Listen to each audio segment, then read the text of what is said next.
함께 볼 하나님의 말씀은 구약성경 사무엘상 17장 41절부터 51절까지 말씀입니다.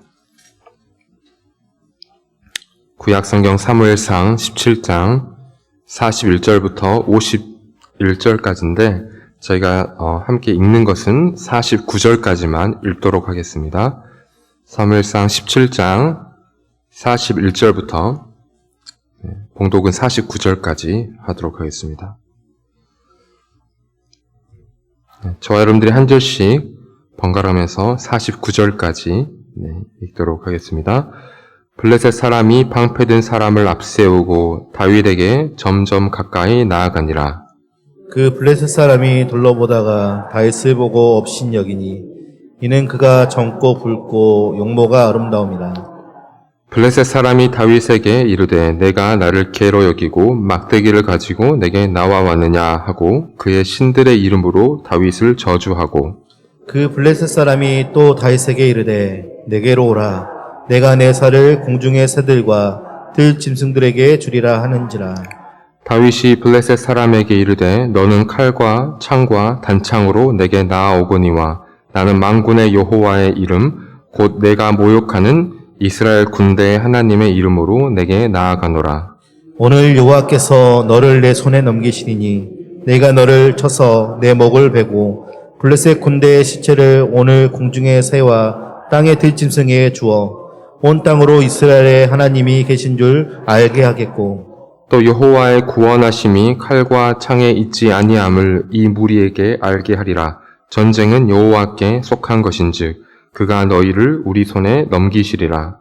블레셋 사람이 일어나 다윗에게로 마주 가까이 올 때 다윗이 블레셋 사람을 향하여 빨리 달리며 함께 읽겠습니다. 손을 주머니에 넣어 돌을 가지고 물매로 던져 블레셋 사람의 이마를 치매 돌이 그의 이마에 박히니 땅에 엎드러지니라.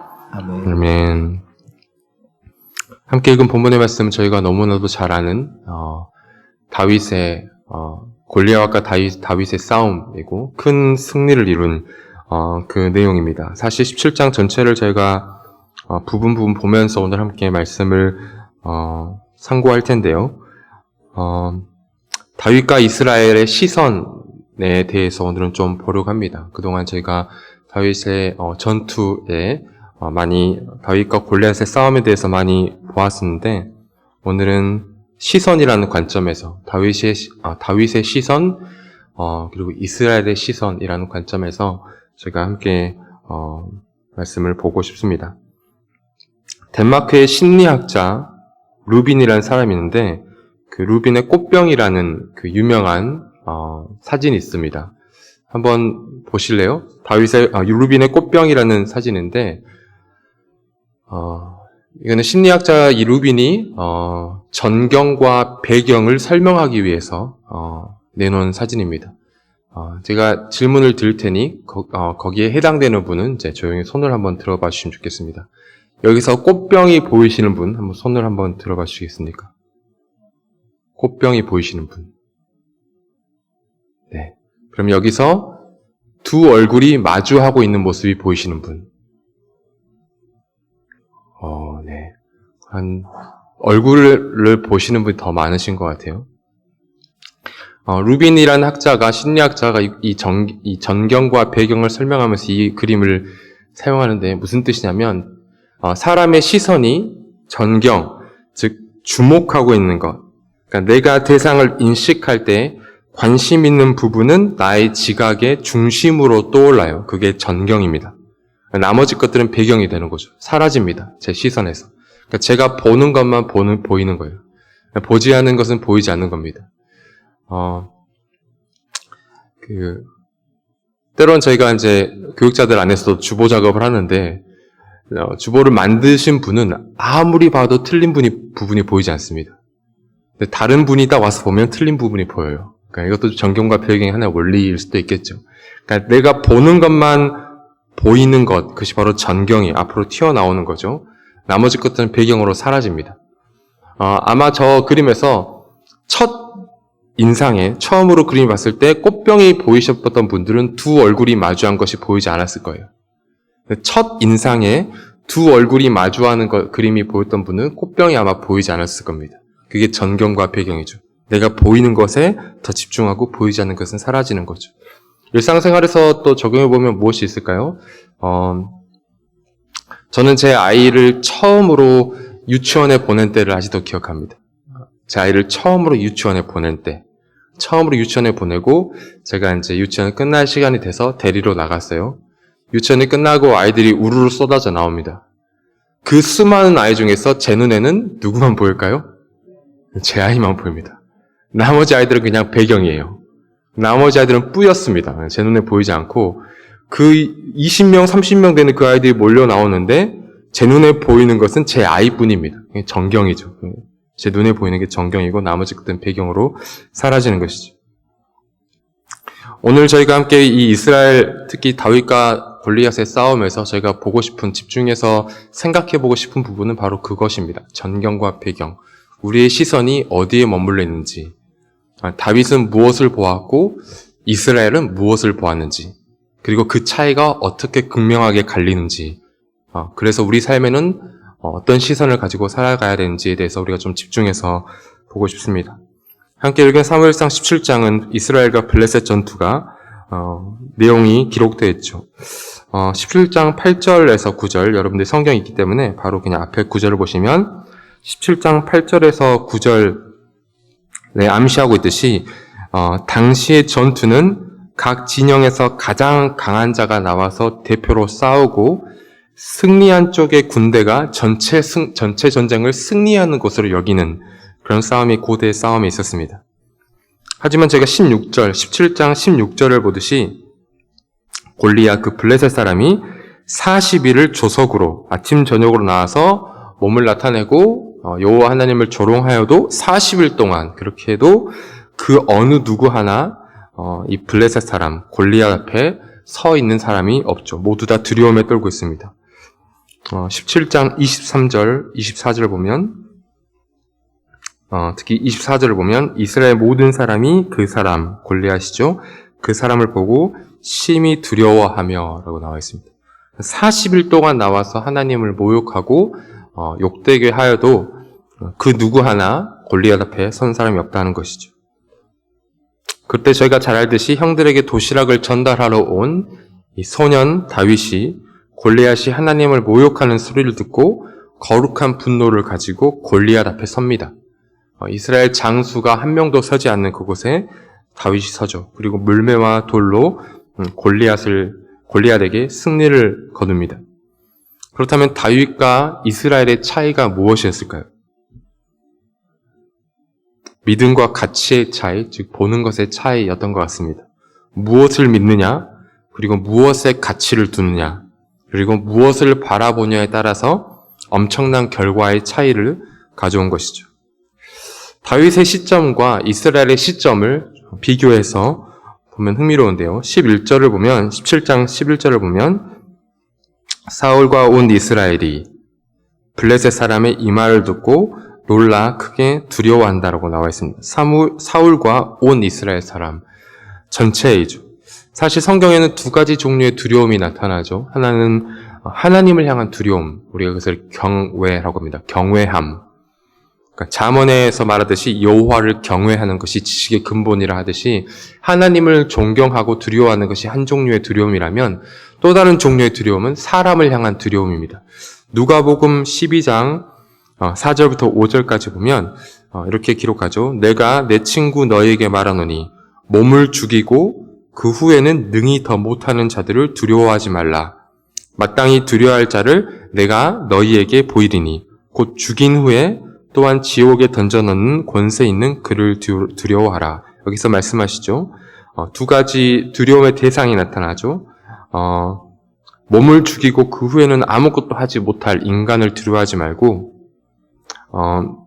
죽인 후에 지옥에 던져넣을 권세 있는 하나님을 두려워하라 라고 말합니다. 즉 이스라엘 사울과 이스라엘 군대에는 사람을 두려워함이 그들의 전경에 위치하니 하나님을 두려워함이 배경으로 밀려난 것입니다. 28절을 한번 보실까요? 17장 28절을 보면 다윗의 큰형 엘리압의 시선이 묘사되어 있습니다.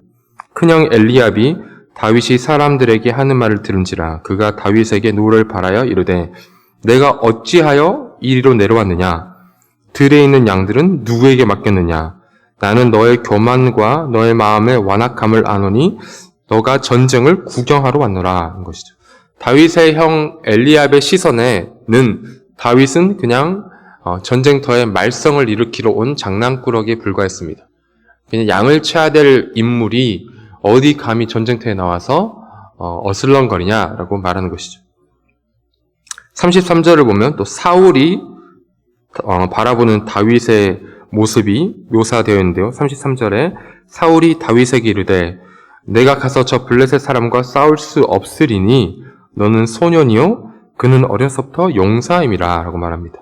사울의 시선에도 다윗은 단순히 한 명의 소년에 불과합니다. 용모가 아름답고 호리호리하고 힘 하나 쓸 수 없는 그런 소년에 불과하죠.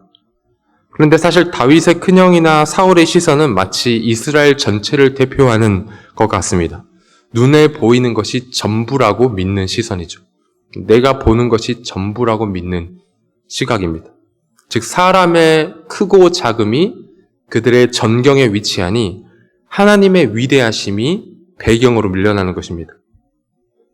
즉 이스라엘은 하나님을 향한 두려움이 아닌 사람을 향한 두려움을 가지고 있었고 하나님을 향한 시선이 아닌 힘의 논리와 보이는 것으로 결과를 판단하고 결정짓는 그런 시점을 가지고 있었습니다. 이것이 바로 성경이 말하는 믿음 없음이라는 것이죠. 왜냐하면 이스라엘의 전쟁의 역사를 보면 우리가 구약에서 이스라엘 전쟁 역사를 제가 계속 구약을 읽어와서 알듯이 성경이 지속적으로 제시하고 있는 한 가지 주제와 테마가 있는데 그것은 이스라엘의 전쟁은 하나님의 전쟁이라는 것입니다. 이스라엘의 전쟁은 이스라엘의 전쟁이 아닌 그들의 전쟁은 하나님의 전쟁이라는 것이죠. 예를 들어서 출애굽기 17장에 아말렉과 이스라엘의 싸움이 있었을 때 16절, 출애굽기 17장 16절에 이렇게 말씀합니다. 여호와께서 맹세하시기를 여호와가 아말렉과 더불어 대대로 싸우리라 하셨다 하였더라. 아말렉과 싸우시는 분은 바로 여호와 하나님이라는 거죠. 신명기 2장에도 헤스본 왕 시혼과의 전투가 기록될 때 31절에 이렇게 말합니다. 그때 여호와께서 내게 이르시되 내가 이제 시혼과 그의 땅을 너에게 넘기겠다라고 말합니다. 33절에도 우리 하나님 여호와께서 그를 우리에게 넘기심에 하나님이 넘기셨다. 하나님의 전쟁이라는 내용이 나오죠. 신명기 3장에 바산 왕 옥과의 전투에도 이렇게 말씀합니다. 3장 2절에 여호와께서 내게 이르시되 그를 두려워하지 말라. 내가 그와 그의 모든 백성과 그의 땅을 너의 손에 넘겼으니 라는 것이죠. 하나님의 전쟁으로 하나님이 그 땅을 이미 이스라엘 백성들에게 주었다라고 선포하시는 겁니다. 여호수아 2장 10절과 11절에도 동일한 주제가 등장하는데요. 이 말씀은 이방인 라합의 말입니다. 이스라엘의 하나님이 행하신 일을 소문으로 듣고 라합이 두려워 떨면서 말하는 거예요. 이는 너희가 애굽에서 나올 때 여호와께서 너희 앞에서 홍해물을 마르게 하신 일과 너희가 요단 저쪽에 있는 아모리 사람의 두 왕 시혼과 옥에게 행한 일, 곧 그들을 전멸시킨 일을 우리가 들었음이니라. 우리가 듣자 곧 마음이 녹았고 너희로 말미암아 사람이 정신을 잃었나니 너희의 하나님 여호와는 위로는 하늘에서도 아래로는 땅에서도 하나님이시니라.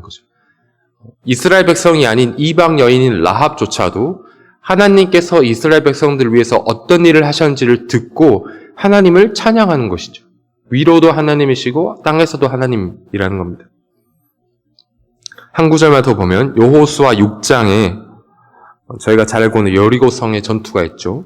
16절에 이렇게 기록합니다. 7번째 제사장들이 나팔을 불 때 여호수아가 백성에게 이르되 외치라 여호와께서 너희에게 이 성을 주셨느니라 것이죠. 즉 지속적으로 이스라엘 백성들이 그들의 출애굽 과정과 또 약속의 땅에 들어가는 과정 속에서 여러 민족과 전투할 때마다 하나님께서 그 전쟁의 주인이 되셔서 앞장서셔서 내가 그들을 너희 손에 넘겨주겠다라고 말씀하셨습니다. 즉 이스라엘 백성들은 그의 과거의 역사적 경험으로 그들이 나가는 전투는 자신들이 싸우는 전투가 아니라 하나님의 전투이란 것을 그들이 역사적 경험적으로 알아야 할 자들인 것이죠. 그런데 그들은 오늘 블레셋 사람들 앞에 골리앗 앞에 섰을 때 그들은 하나님을 바라보지 않고 골리앗의 거대함에 집중하니 골리앗의 거대함이 전경이 되니 하나님의 역사하심과 위대하심은 배경이 되어버린 것입니다.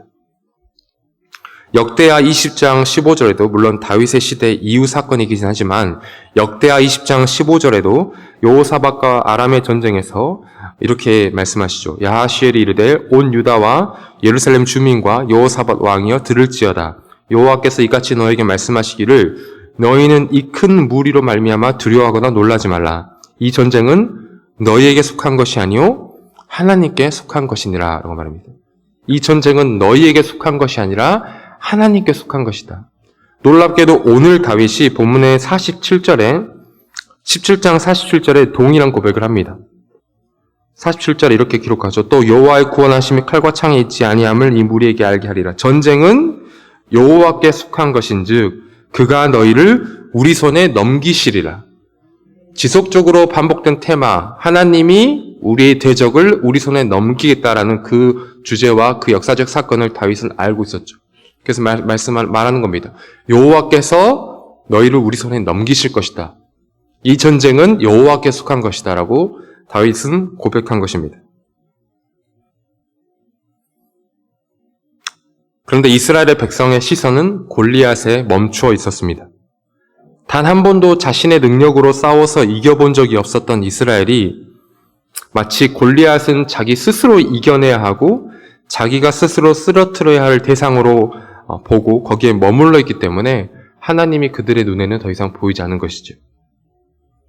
이스라엘의 믿음 없음이 어느 정도로 부각되고 있는지 흥미로운 구절이 있는데요. 17장 4절을 한번 보실까요? 사무엘상 17장 4절을 보시면 이렇게 말씀하죠. 블레셋 사람들의 진영에서 싸움을 도두는 자가 왔는데 그의 이름은 골리앗이요. 어디 사람이죠? 가드 사람입니다. 사실 이 기록은 충격적인 기록입니다. 그는 골리앗이고 골리앗이 가드 출신이라는 거예요. 이것이 왜 이스라엘의 믿음 없음을 부각시키냐면 저희가 좀 앞으로 돌아가서 사무엘상 5장을 함께 보면 좋겠습니다. 사무엘상 5장으로 한번 가볼까요? 다들 성경책이 있으실 거기 때문에 사무엘상 5장 앞으로 조금만 넘기시면 사무엘상 5장에 1절부터 제가 읽을 테니 눈으로 한번 따라와 보시면 좋겠습니다. 사무엘상 5장 1절인데요. 블레셋 사람들이 하나님의 궤를 빼앗아 가지고 에벤에셀에서부터 아스돗에 이르니라. 블레셋 사람들이 하나님의 궤를 가지고 다곤의 신전에 들어가서 다곤 곁에 두었더니 아스돗 사람들이 이튿날 일찍 일어나 본즉 다곤이 여호와의 궤 앞에 엎드려져 그 얼굴이 땅에 닿았는지라. 그들이 다곤을 일으켜 다시 그 자리에 세웠더니 그 이튿날 아침에 그들이 일찍 일어나 본즉 다곤이 여호와의 궤 앞에서 또다시 엎드러져 얼굴을 땅에 닿았고 그 머리와 두 손목은 끊어져 문지방이 있고 다곤의 몸뚱이만 남았더라. 그러므로 다곤의 제사장들이나 다곤의 신전에 들어가는 자는 오늘날까지 아스돗에 있는 다곤의 문지방을 밟지 아니하더라. 여호와의 손이 아스돗 사람에게 엄중히 더하사 독한 종기의 재앙으로 아스돗과 그 지역을 쳐서 망하게 하니 아스돗 사람들이 이를 보고 이르되 이스라엘의 신의 궤를 우리와 함께 있게 하지 잊지 못하게 할지라. 그의 손이 우리와 우리 신 다곤을 친다 하고 이에 사람을 보내어 블레셋 사람의 모든 방백을 모으고 이르되 우리가 이스라엘의 신의 궤를 어찌하려 하니 그들이 대답하되 이스라엘의 신의 궤를 어디로 옮기라고요? 가드로 옮기라는 것이죠. 다음으로 이스라엘 신의 궤를 옮겨갔더니 그것을 옮겨간 후에 여호와의 손이 심히 큰 환난을 그 성읍에 더하사 성읍 사람들의 작은 자와 큰 자를 다 쳐서 독한 종기가 나게 하신지라. 이에 그들이 하나님의 궤를 에그론으로 보내니라. 10가지만 읽도록 하겠습니다. 가드 지역이 사무엘상 5장에 나타나죠. 하나님의 궤가 도착하는 블레셋의 모든 지역에는 큰 혼란이 일어났습니다. 큰 혼돈이 일어났죠. 하나님의 궤가 도착할 때마다 그들에게 재앙이 닥쳤습니다. 특히 가드라는 지역에 독한 종기가 일어나서 그 모든 성읍을 쳤다는 것이죠. 블레셋 사람 골리앗이 어디 출신이죠? 가드 출신입니다. 시사하는 바가 있죠. 그렇죠? 골리앗은 가드 출신입니다. 골리앗은 블레셋의 역사 속에서, 배경 속에서 하나님의 언약궤가 자신의 백성들과 자기 사람들에게 무슨 일을 했었는지 분명히 알 겁니다. 이스라엘 백성들도 알 거예요. 그런데 오늘 본문에 보듯이 독한 종기로 재앙을 받았던 가드 사람 골리앗은 이스라엘 군대 앞에서 하나님을 모욕하고 있는데, 하나님의 언약궤의 승리를 경험한 이스라엘 백성들은 블레셋 사람 앞에서 두려워 떨고 있는 것입니다. 무서워서 떨어야 할 쪽은 어디일까요? 가드 사람이죠. 블레셋이 무서워 떨어야 할 사람들입니다. 그런데 블레셋은 자신들의 신들의 이름으로 자신들이 승리할 것을 강하게 믿고 있는 반면에, 이스라엘은 하나님을 소유하고 있음에도 자기들이 패배할 것이 분명하다라는 믿음으로 머물러 있는 것이죠. 왜 그렇습니까? 그들의 시선이 하나님을 두려워하는 것 대신에 사람을 두려워하는 것에 머물러 있기 때문입니다. 그들의 시선이 눈앞에 있는 힘의 논리와 크기의 차이에만 머물러 있기 때문에 하나님의 위대하심은 배경이 되어버린 것이죠. 그런데 다윗의 시선은 달랐습니다. 오늘 본문으로 돌아가서 17장 26절을 보시면, 사무엘상 17장 26절에 이렇게 말씀합니다. 다윗이 곁에 서 있는 사람들에게 말하여 이르되, 이 블레셋 사람을 죽여 이스라엘의 치욕을 제거하는 사람에게는 어떠한 대우를 하겠느냐? 이 할례 받지 않은 블레셋 사람이 누구이기에 살아계시는 하나님의 군대를 모욕하겠느냐라는 것이죠. 다윗이 골리앗을 묘사하는 말은 이겁니다. 이 할례 받지 않은 사람이죠. 무슨 뜻이죠? 할례 받았다는 것은 이스라엘 백성들에게는 특별한 의미입니다. 그들이 구별된다는 뜻이거든요. 타 민족의 백성과 자기들은 구별된 사람이라는 것이 바로 할례의 표징입니다. 즉 다윗이 이 할례 받지 않은 자가 우리 여호와 하나님께 뭐라고 하느냐, 왜 모욕을 하느냐 하는 것은 이 선택받지 못하고 구별되지 않은, 거룩하지 않은 자가 어찌 거룩한 하나님을 모욕할 수 있겠느냐라고 이야기하는 것이죠. 다윗의 눈에는 골리앗이 아무리 커도 그는 거룩하지 않은 하나님의 백성이 아닌 자에 불과한 것입니다. 그리고 다윗은 살아계신 하나님이라고 이야기하는 것이죠. 가드 사람이 섬기는 신은 죽은 신이다 라고 이야기하는 반면, 나의 하나님은 살아계신 하나님이다 라고 이야기하는 것입니다. 사울과 이스라엘 백성들의 시선과는 매우 다른 시선이죠. 그리고 다윗은 또 하나님의 군대라고 묘사합니다. 이스라엘 백성들을 하나님의 군대라고 이야기하죠. 눈에 보이는 지금 이스라엘 백성들의 현재적 상황은 겁쟁이에 불과하지만, 다윗은 그 겁에 질려 있는 이스라엘 군대마저도 하나님의 군대라고 묘사하고 있는 것입니다. 왜냐하면 하나님이 그들과 함께 하시고 이 전쟁은 여호와께 속해 있기 때문인 것이죠. 다윗은 자신이 자기보다 몇 배가 큰 골리앗을 향해 달려가고 싸움에 임하는 목적을 분명히 알고 있었습니다. 칼과 창 앞에서 벌벌 떨고 있는 자들에게 전쟁이 여호와께 속해 있음을 다시 한번 알게 하기 위함이죠. 다윗에게는 하나님의 위대하심과 능력 많으심과 과거에 하나님이 이스라엘 백성들에게 어떤 일을 행하셨는지 그 하나님의 능력이 다윗의 삶에, 또 다윗의 시선에 전경에 위치하니까 블레셋의 위대함과 골리앗의 크기는 단순히 배경에 지나지 않았습니다. 우리의 삶은 어떻습니까? 세상이 우리 안에 계신 하나님을 보고 두려워하고 마음이 녹아야 하는데, 우리가 세상을 보고 마음이 녹고 두려워 떨고 있지는 않습니까?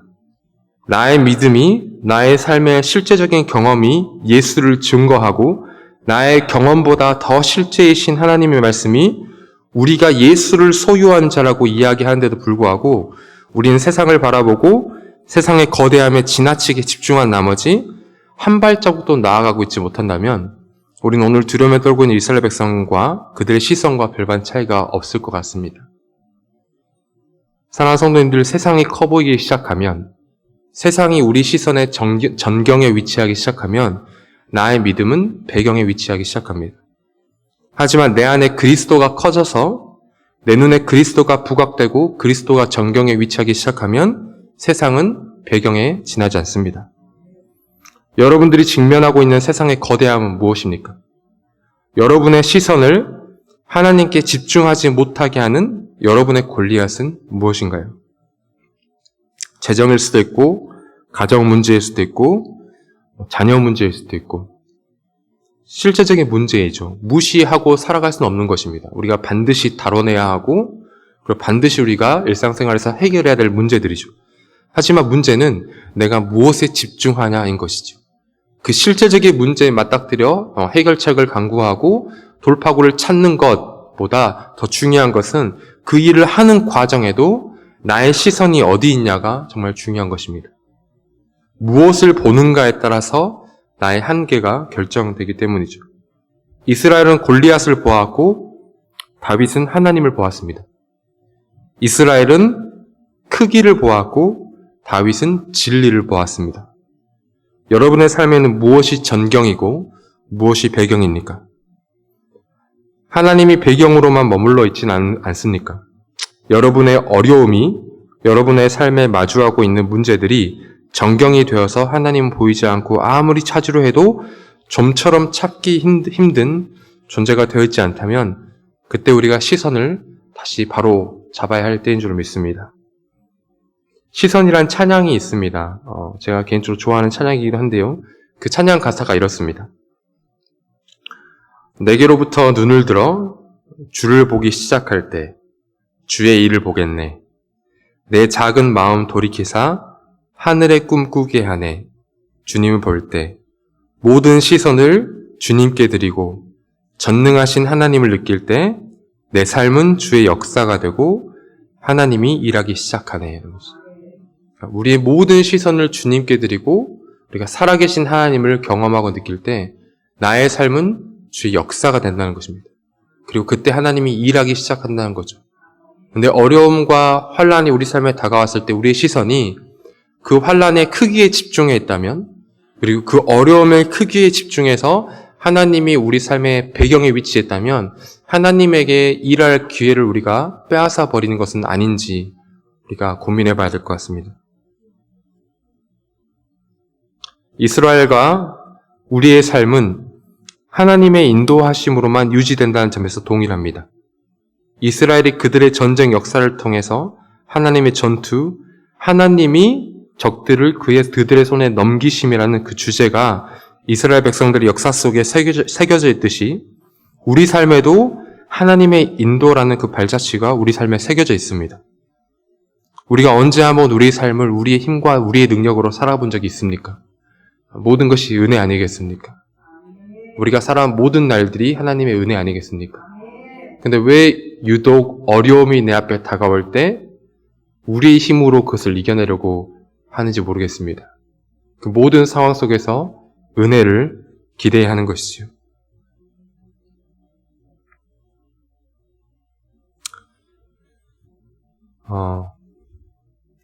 지난 추석에 모두 잘 보내셨으라 믿지만 사실 아무에게도 말씀드리지 않았지만 그냥 갑자기 이제 나누고 싶어서 저희 가정은 추석을 잘 보내지 못했습니다. 왜냐하면 저희 아버지가 추석 때 쓰러지셨거든요. 그래가지고 지금 병원에 입원해 계십니다. 근데 원인을 찾지 못하고 있습니다. 왜 쓰러졌는지. 그리고 물론 지금 의식은 있으십니다. 그런데 간에 염증 수치가 항생제를 계속 맞아도 떨어지지 않습니다. 그래서 이제 병원에서 하는 말은 이제 최악의 경우에는 이제 암도 생각하지만 조직 검사를 해보자 해서 이제 내일 조직 검사를 받으십니다. 그 추석 내내 이제 제가 병원에 있으면서 또 아버지 옆에 지키면서 또 수발 들고 이렇게 하면서 여러 가지 생각들이 제 안에 이제 교차했습니다. 근데 저희 어머니가 이제 오늘 딱 말씀하시더라고요. 이제까지 인도하신 하나님이시지 않냐. 이것도 금방 지나갈 거다라고 말합니다.